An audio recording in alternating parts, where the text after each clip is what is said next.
I'm going to contact Steve because Steve has been giving me all this really useful information. He's been really genuine. He's been helping me, even though I haven't been ready to deal with this. Yep. Yeah, no, it's one of those things where you look at, I'll give you a great example. I was, sitting there really minding my own business, kind of going through my emails, and I get this pop-up email saying, Thomas Larini in Toronto.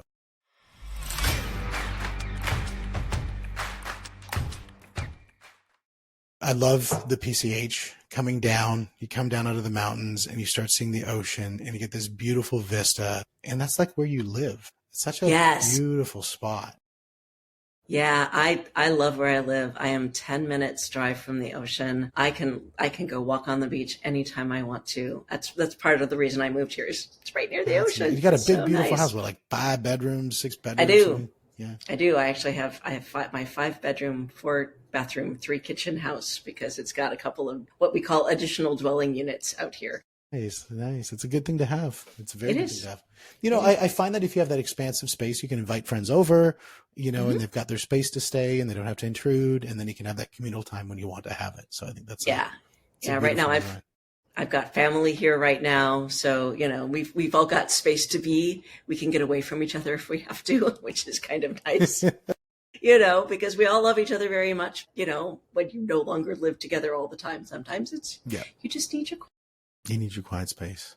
And, I could find myself talking about real estate over and over and over again. It's one of my passions. But we are not here today to talk about real estate. What we're here today is to talk about copywriting.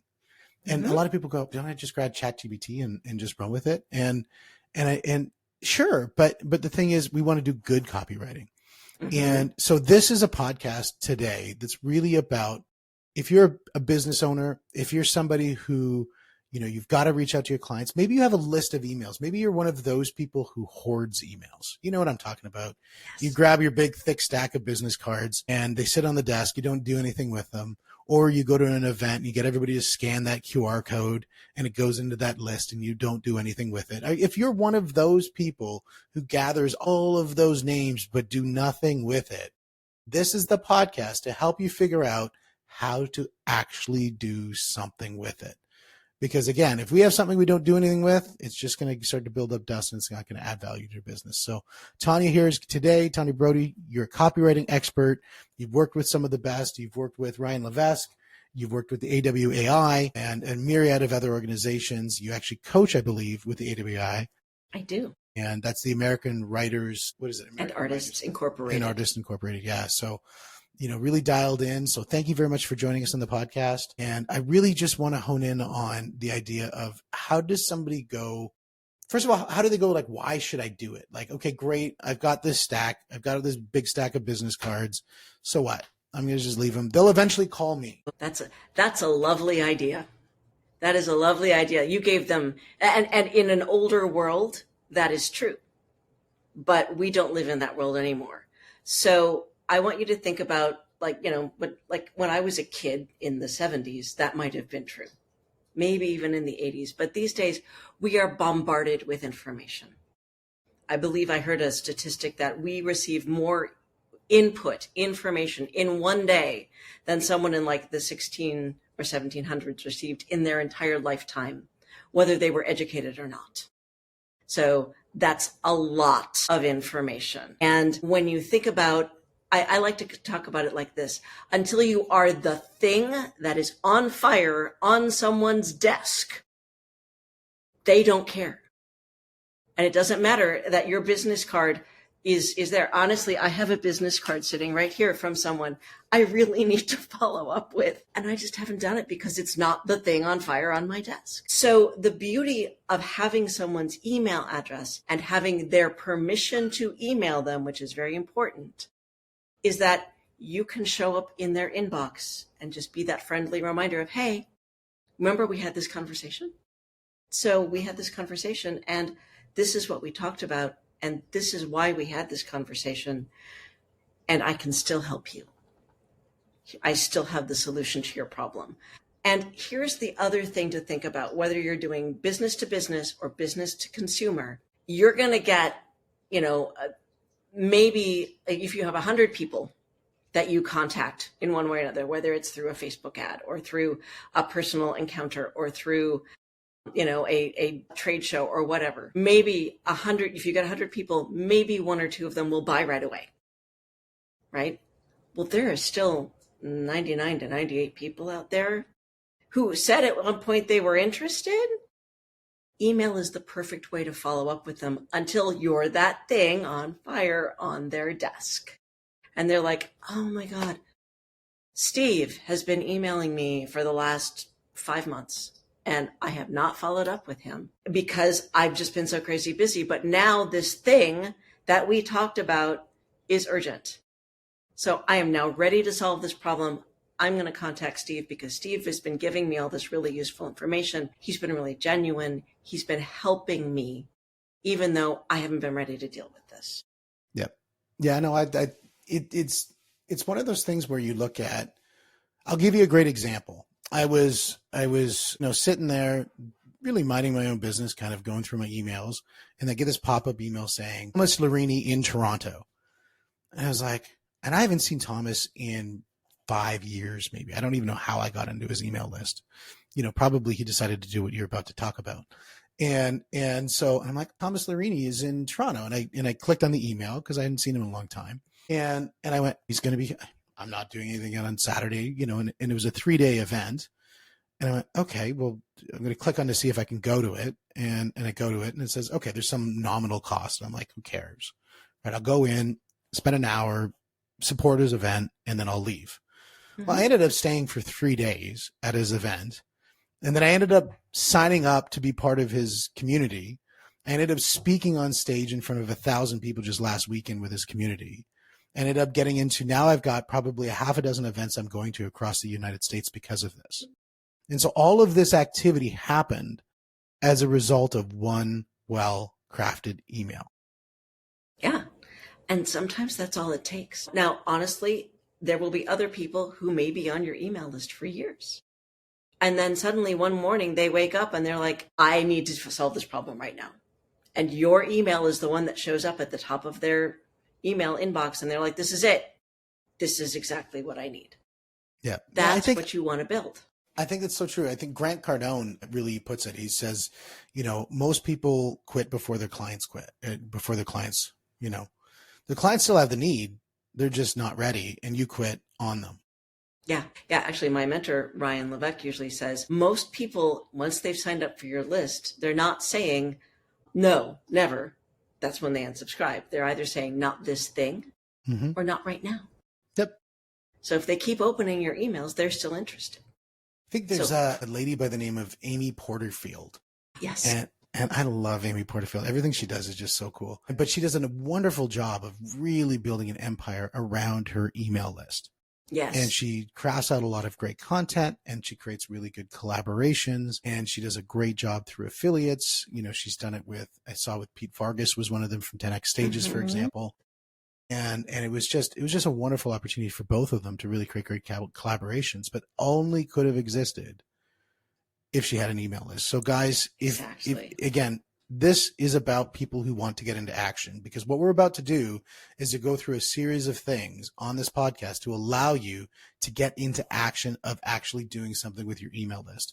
Because what Tanya does is she actually runs a community of people who get together once a week and as a standard, not as a goal, but as a standard, must produce an email that is sent as part and parcel of doing that. Because again, it's not about thinking about doing things.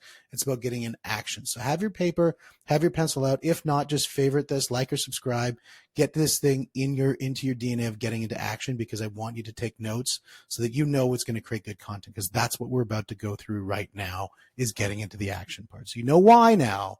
Now we need to get into action. So the first thing is getting into action is, I know what happens to me. This is exactly, I go down, I'm like, perfect. I'm with you, Tanya. I know I want to be the next Amy Porterfield. She probably looks better than I do, but we're going to go with, I'm going to, produce some good results anyway. So I sit there, I'm in front of my computer, and my fingers pause like this. They just sit, and I'm ready to go. And I've got, what the hell do I write about? And I get that writer's block. And then you go out and you go to the fridge and you grab make a smoothie, and then you go pet the cat and, oh, the kid's homework's not done. And they get on to the next thing. And maybe I should work on my accounting. And so then it stops because of that writer's block. So I guess the very first thing that people need to know is, how do they overcome the writer's block? How do they get to that moment that it's like, I can actually do this? So I get it. The white screen of death is real. It's a thing. However, the simplest thing to do is to think about all of the questions that people ask you about your business or your product or service. You may be sick and tired of answering these questions and think everyone's heard this before, but people who are new to your world have never, ever, ever heard this. So they want to know what it is that you do, why your product or service is actually going to help them. That is the biggest thing. It's a rule of copywriting. Secrets of copywriting. Secrets of copywriting. The biggest thing you need to do whenever you write anything is answer the question, what's in it for me? That is the question that all of us as consumers ask. Why should I give you my time? Why should I be reading this email? Why should I be giving you my money? Answer that question, and you've solved the majority of the problem of writer's block right there. I think a lot of times when we look at sales or anything really, even parenting, coaching, whatever it is, 80% of the time you're saying the same thing, and you're just saying it to a different person. So what you're saying is ask yourself, what is the question that most people are asking? Start by just writing those questions down, because that's probably an easy process. If you're a lawyer, how much do you cost? What do you do? Is your service guaranteed? All of these things. If you're a plumber, tell me about your background or whatever. Yeah. Well, and it's not even that so much as, what are the 5 most common questions people ask you? Just think about it that. And it's going to be stuff like, if you're a lawyer, why do I actually need your help? Yeah. Let's, can't I just take this to small claims court? Or, can't I just go to the county courthouse and deal with this myself? If you are a real estate agent, what are the things I should be looking for in a house? What are the 5 things that people miss when they're looking at a house? If you sell children's clothing, what types of fabric are best for my kid? So think about those questions that people ask you regularly, especially the things that you're passionate about. So for me, I'm really passionate about getting people to write these emails regularly. So that's something I could talk about all day. That actually makes it easier to write. Yep. Yeah. And I think it's starting with, rather than the answer, starting with the question. It seems like that promotes, number one, probably more questions, but number 2, it promotes the ability then to answer those questions, because it's a lot easier to answer something than to just write something. Is that the reason why? That's a big part of it. And because it's also it helps stimulate your brain. That's the biggest thing, is for most people, they don't know. They face that white screen of death and they're like, I have no idea where to start. Having that prompt of the question just helps them get started. Honestly, one of the resources I offer is a list of 30 subject lines to keep your subscribers opening and reading every email, because what most people need is somewhere to start. Once you got that, you can go. You're fine. Makes sense. That totally makes sense. And so, okay, so that's great. So I think the idea, first of all, starting with the questions. Now, if somebody was going to amp it up, I know in Launch, which is a thing, it's a startup community run. I think it's by Jason Calcanis or something. Okay. And my brother was in that community. And one of the things they did is they did all these pitches. And so you could just practice your pitch to just raise capital, practice your pitch to raise capital. And what they did is you do your pitch, and then at the end of it, then all the investors who are sitting there would ask you questions. And these questions would be, sometimes objection style questions. So one of the things that they really promoted was the idea is not only with the idea of questions, but objections. Like, what are the 5 objections that you get? And if you write those objections, and if your emails are handling objections before you're even in the sales process, it's going to make it a lot easier for you to work with your clients. Have you found that that's a good skill, a good tactic? Absolutely. Because, that's the first thing you want to do, is overcome those objections. Because someone is going to say, one of the most common objections I get is, I never know what to write. So one of the things I write about all the time is how to overcome that problem. Here's how you figure out what to write.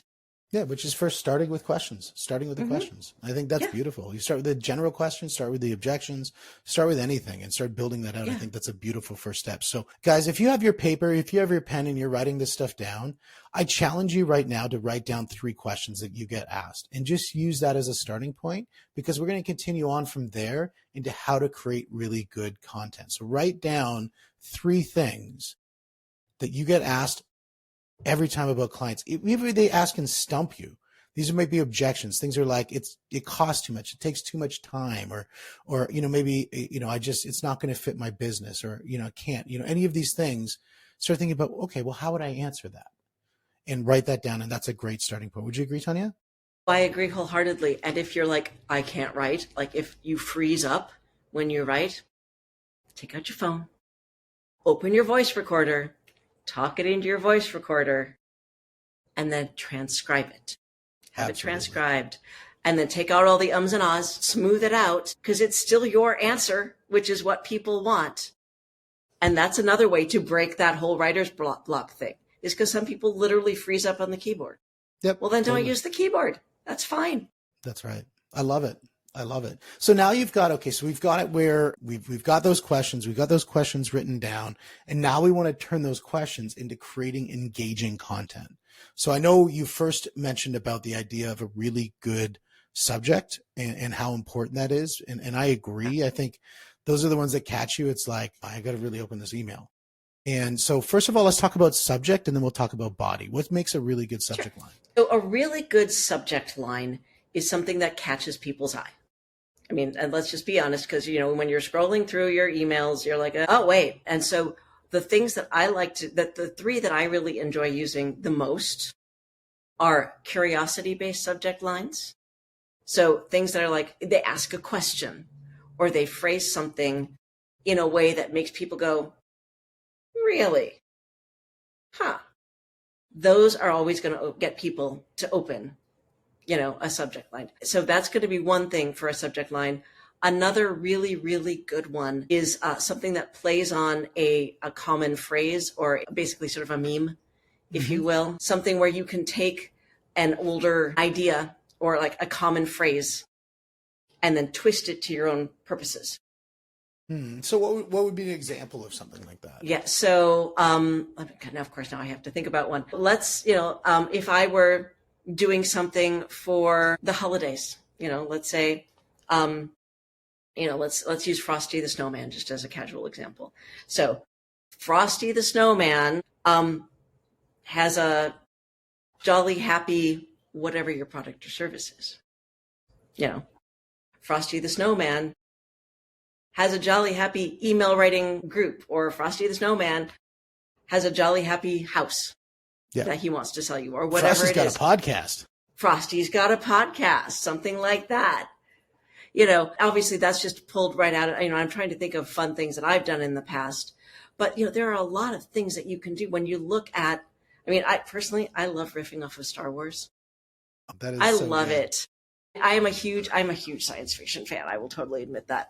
And so I've put out subject lines like, these are not the droids you're looking for. Nice. Or these are not the whatever you're looking for. Yeah. Because that's going to grab people's attention, because they're going to go, oh, wait, what? What is that? Another thing that I've done is I've used the Indiana Jones line. Trust me. Now, when you do that type of thing, you need to follow that up in the content with why you're using that. But people are going to get it and they're going to go, oh my God, yes, I recognize that thing. And it grabs their attention. So that's why I like that type of thing. The third type I really like are the controversial ones, the contrarian subject lines, where everyone says this, but it's actually this. Why does everyone say this thing? And then your pre-header text can say, open up to find out why I don't, blah, blah, blah. That type of thing. I love those contrarian subject lines.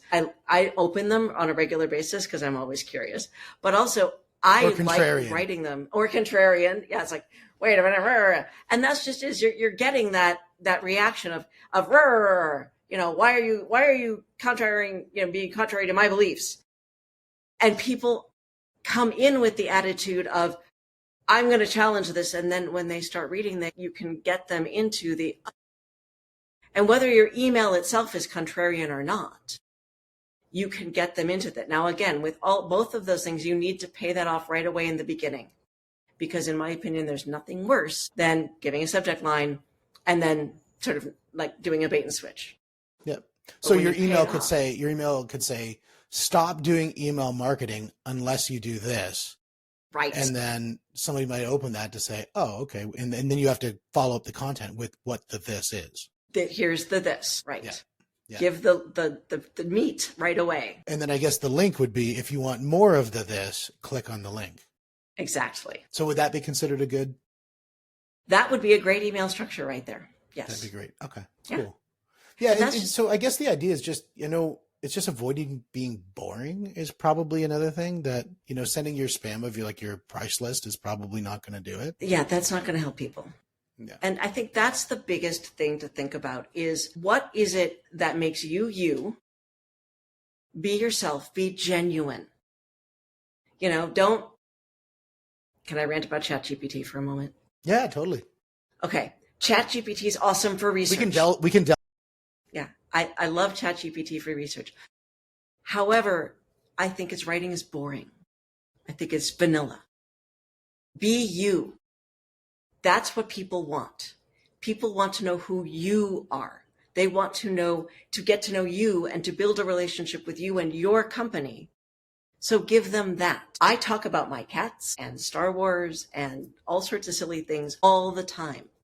I talk about the fact that I used to work at Renaissance festivals all over the country in my emails because people want to know me and what I do. You got +3 charisma. Yeah, there you go. You got to roll for that, man.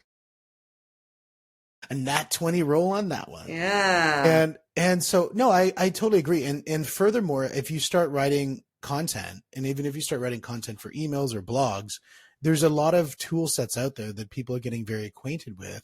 Things like Zero GPT, which you'll take the content and you run it through, and it's very easy to identify that it's an AI generated bit of content. And don't think that the filters aren't starting to get savvy about that. I know a lot of the things, you start posting on YouTube, and if you don't declare it as AI generated content, YouTube's going to flag you for it and they're going to shut you down. Yeah. And so I think when we go forward into 2025, people are going to have to start thinking about the difference between AI generated content, or AI augmented content might be something different, but AI generated content is probably going to be frowned upon. And the other thing is, do you want to sound like everyone else? I don't. I want to sound like me. And I want to share my ideas, not whatever ChatGPT decides it should combine to be my ideas. That's not the same thing.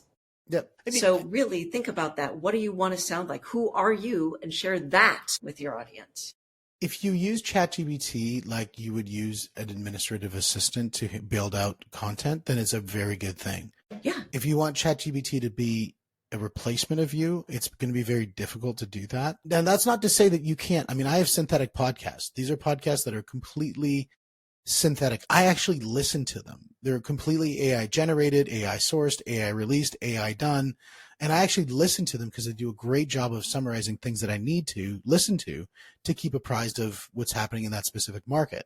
So I actually use it. I consume the content that I'm creating in AI on Spotify as a listener to my own content. It's weird listening to your own voice, but it's great because I get the content I'm looking for. So there's always an application for AI, I think, and mm-hmm. It's going to keep on going. But that ability to be able to do something and make it yours, because I think one of the things that we had a conversation in the preamble was talking about, who is this really for? And you talk about the business owners and why is it so important as a business owner to be engaged in the copywriting? It's because you just intrinsically know your business. You intimately know what differentiates you. You know, why did the last 50 people buy from you? And if you could start to understand all of those things and bring it out, especially in a copywriting moment, you're going to be able to create better copy. Well, also, you know why you created your product or service. You know what it does and how it helps people. I mean, you can tell me all of that, but you have the experience and you can tell all those weird stories about, the first time you did whatever it was you did that got you X result and why you started doing this. And you're going to do a much better job of telling me that than AI, or than you telling me and me trying to tell it as a copywriter. Now I'm good at that. Don't get me wrong. I'm good at my job, but it's coming from you. It's going to be even more genuine. And that's what people want. We want human relationships, especially even more that now that ChatGPT is coming out. We want human interaction. Absolutely. The other thing we want a lot of times when we talk to people is easy wins. So something that we can just, I want to get out of the gate. So now we know, look, you know the questions to ask. You know that you know you need to create a good hook that's going to happen within. It's not just going to be a vanilla subject line. It's going to be something that's going to be an engaging hook. And then you're going to follow up with the body is actually going to authenticate that hook. It's going to tie everything all together. So thematically, it feels congruent, right? It feels like it's part of the same system. And in that body, what is something that is going to be like a good punch in the body, for not literally a punch in the body, because I do. That's a whole Let's different be nice to our conversation. subscribers. You got to be nice to the subscribers. But what's going to be a good punch that's going to be something that they could do inside the actual body of the email? Well, as I said, the first thing you need to do is pay off your subject line. If you're using that curiosity subject line, explain why. If you're using your contrarian subject line, give them that contrary opinion. If you're using that play on meme or whatever, that play on culture, say why. And you can use that into whatever story you're going to tell. And the reason I like telling stories is because that's easier for most of us than writing copy. You know, that feels much more formal. That feels much more formulaic. Clinical. Yeah. But the other thing you have to remember is, again, you're building a relationship here. These emails are not just about selling. I don't know about you, but every time I get a company that all they do is send me emails that say, buy my stuff, buy my stuff, buy my stuff, I unsubscribe because that's not what I want. I want to know who these people are. I want to know what they're doing and how they can help me. Buy my stuff is just telling me to buy their stuff, and I don't care. So when you take the time to tell the story of whatever it is you're writing about, and you feed that story into whatever it is you're trying to direct them to, that is what your body is about. So tell that story. And I think that when you do that, you're just going to get a better reaction and people looking forward to reading your emails every week, which is what you want. Yeah, I love the idea of, first of all, pay off your headline. Like, I love that. That is actually, it's so interesting of a perspective. And then give them what they want, give them something that has value, is so critically important. Now, if we wanted that quick win, so now we know what it is, now we know what the body needs to do. What is somebody's next step? What is their quick win? How do they do the next thing?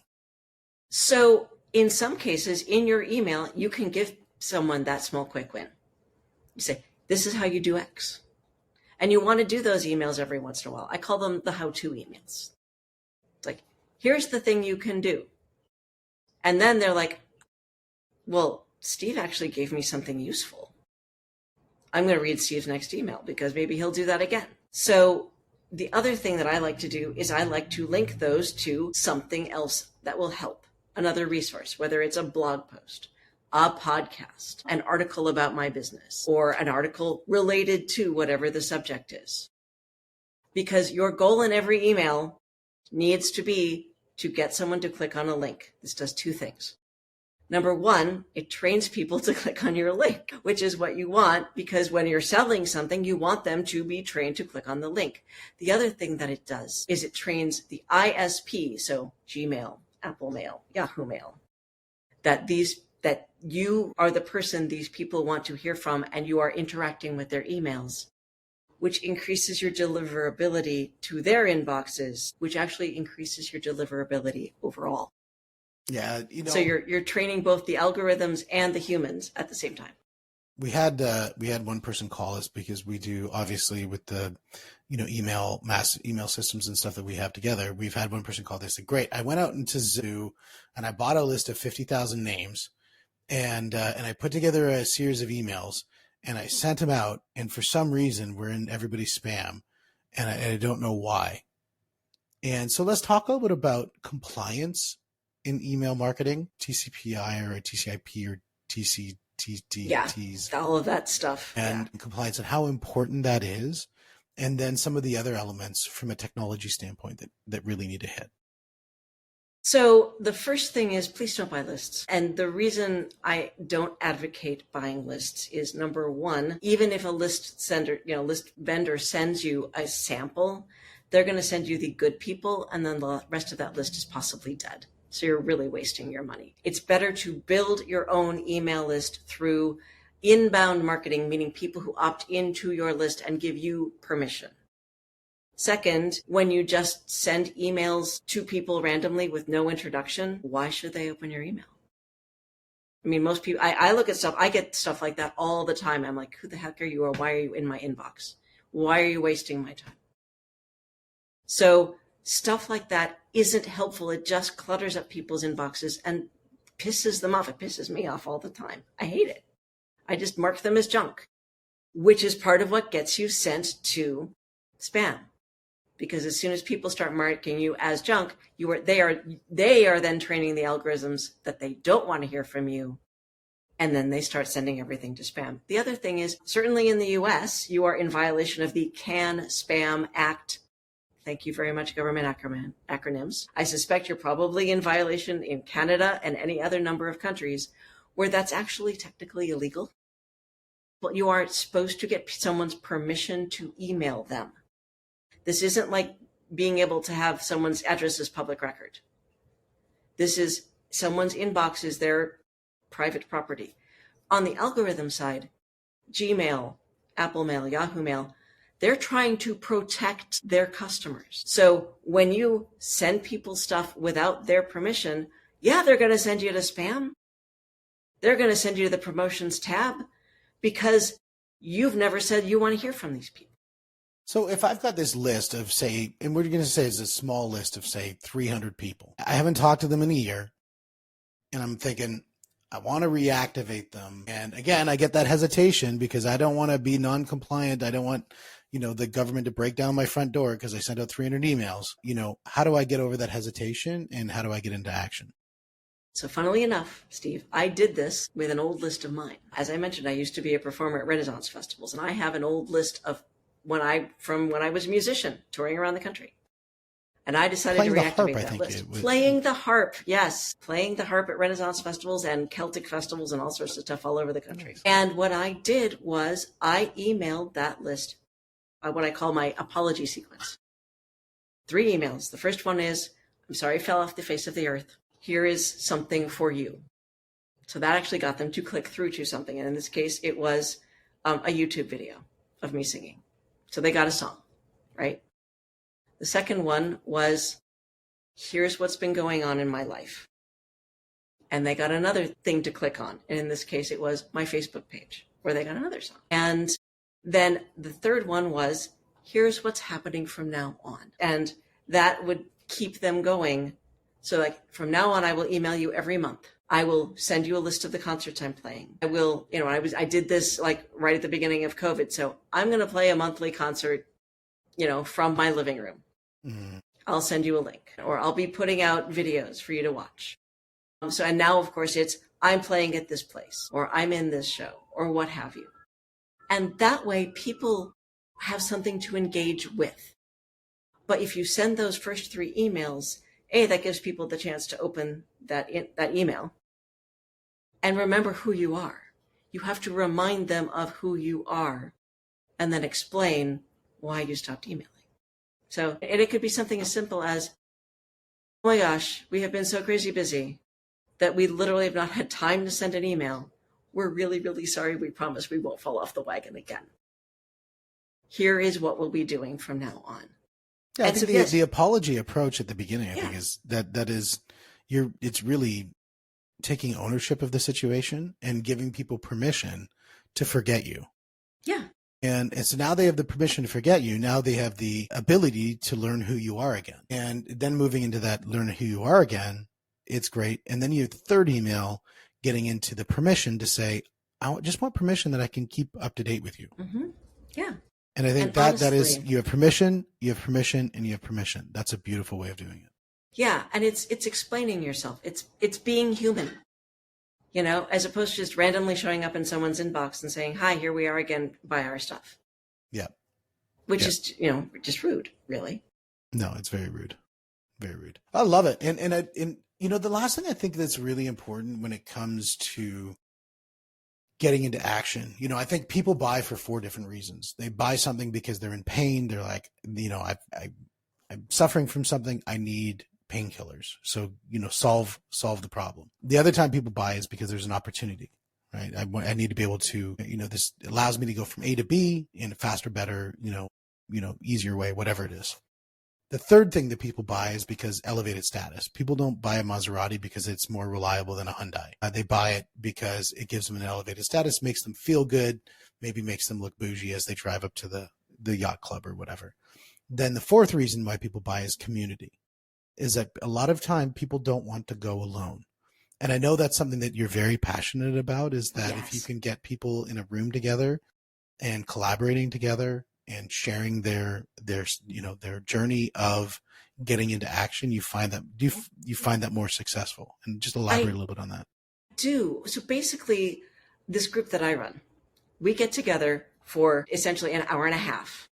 And you can attend. I have 2 sessions a week, but you attend once a week.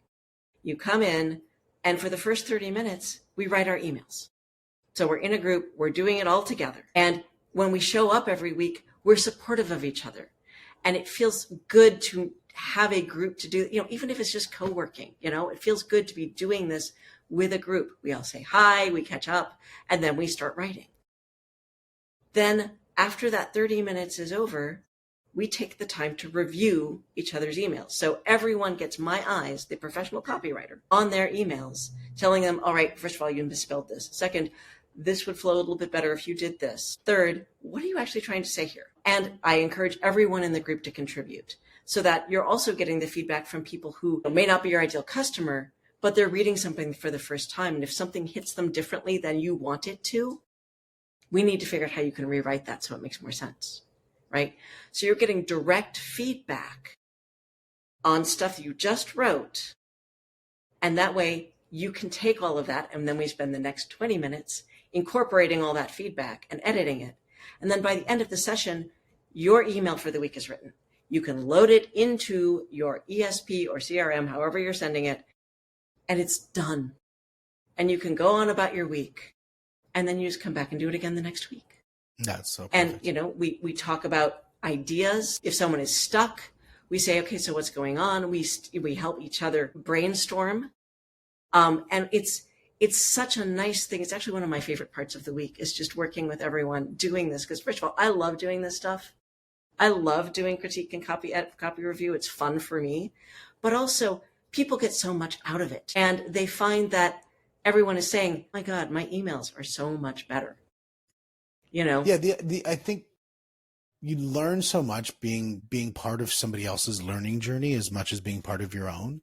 This is why, boot camps, fitness clubs, like when you're doing HIIT or doing Brazilian Jiu-Jitsu or, doing any sort of training, it happens in groups, because collaboratively you can learn so much more. And secondary to that, accountability wise, you can learn so much more, because if you're supposed to be there on Tuesday at 3:00 and you're not there, there's a little bit of group accountability. Like, I got to be there because Bob's going to be upset if I'm not there.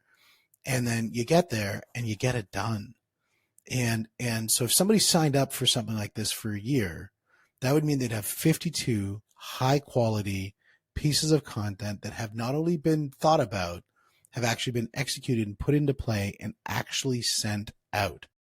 And when we look at what I did with that one organization, where Thomas's name was up at the top, it was a good hook. I'm like, I recognized it. I opened it up. It had a really good actionable. I took action, and then I got into their group. That represent tens of thousands of dollars for that organization because of one email. Imagine if you sent out 52 in a year, what the impact could be for your business. Exactly. And more importantly, it represented something for you as a business owner, a way to solve a problem you had or to get a benefit that you wanted, which was, in this case, you got a speaking gig, you got more clients. Me as the person who received the email, it was 100%. Fantastic. It was great because, a lot of times as you say, there's just so much noise that goes on. And I was so fortunate that the hook was good enough to be able to get me to execute. And then I was able to get in and to get things moving. It was perfect. Exactly. So that's what you're really looking for is, again, you're building that relationship. Now, maybe you hadn't heard for Thomas and you said, what, 5 years? But you remembered him enough that you're like, okay, this Thomas is is a a thing. memorable guy. There you go. There, always a good position to be in. That's right. Yeah, he's a good dude. But Well, it stimulated you to do this, and you did it, which is the goal of the email. That's right. And got into action, and they win, I win. And that's the one thing I think people in sales don't realize is that on the other side of any transaction is where all the value exists.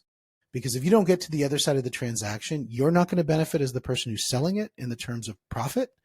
And the person who's buying from you is not going to benefit from the terms of the value and the features and the benefits that they're getting on the other side of the transaction. So it is your duty. Yeah.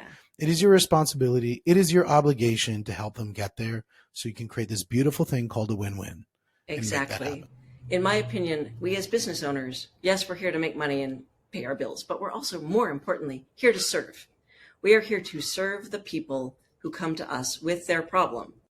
So if you come at it from that angle, it becomes far less about selling, which feels slimy to people, and it becomes more about serving. How can I help you reach your goal?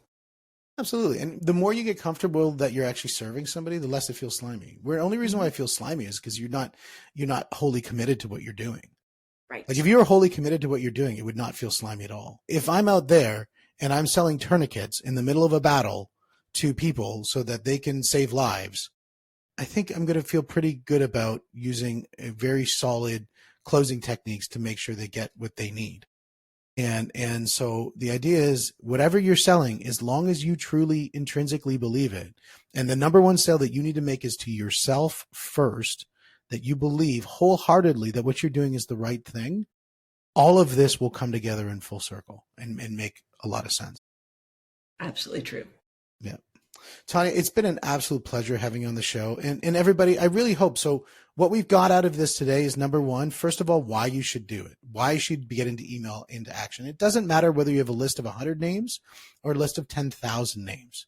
What's better is that you have a relationship some sort of with that name, and more importantly, permission. And once you have that relationship or permission, you start getting into action. The first way to get into action is start to ask questions. Ask yourself, what do most people talk about when they want to learn about what I'm doing?